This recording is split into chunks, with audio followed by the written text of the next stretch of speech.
மாவட்டம் பரமக்குடியில் 92 வயது மூதாட்டி ஞானசுந்தரி அவரது வீட்டில் மர்மமாக மரணமடைந்திருக்கிறார். மூதாட்டி ஞானசுந்தரி அணிந்திருந்த தங்கச் செயின், தோடு என 7.5 சவர நகைகள் மாயமாகி இருக்கின்றன. ஞானசுந்தரியை கவனித்து வந்த குளித்தலையைச் சேர்ந்த அன்னலட்சுமியிடம் இது தொடர்பாக காவலர்கள் விசாரணையை மேற்கொண்டிருக்கிறார்கள். என்ன நடந்தது என்ற முழு விவரங்களை வழங்குவதற்காக செய்தியாளர் மாரிமுத்து இணைப்பில் இருக்கிறார். என்ன நடந்தது? முழு விவரங்களை பதிவு செய்யலாம். நிச்சயமாக கனிமொழி.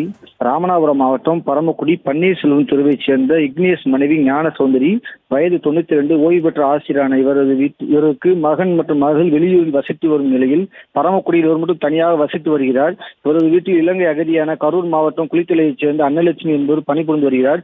இந்த நிலையில் இன்று அதிகாலை மூதாட்டி ஞான சௌந்தரி உயிரிழந்த நிலையில் படுக்கையில் கிடந்துள்ளார். இது குறித்து வேலைக்கார பெண் அவரது உறவினர்களுக்கு தகவல் தெரிவித்தனர். பரமக்குடி காவல்துறைக்கும் தகவல் தெரிவிக்கப்பட்டது. இதனை அடுத்து பரமக்குடி டிஎஸ்பி சபரிநாதன் தலைமையிலான போலீசார் உயிரிழந்த மூதாட்டி ஞானசுந்தரி வீட்டில் ஆய்வு செய்தனர். இதில் மூதாட்டி அணிந்த செயின், தோடு என 7.5 நகை மாயமாயுள்ளது. இது குறித்து வேலைக்கார பெண் அன்னலட்சுமியுடன் பரமக்குடி போலீசார் விசாரணை செய்து வருகின்றனர்.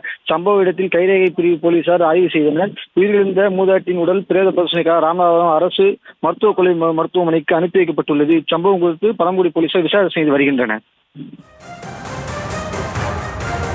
விவரங்களை வழங்கியதற்கு நன்றி மாரிமுத்து.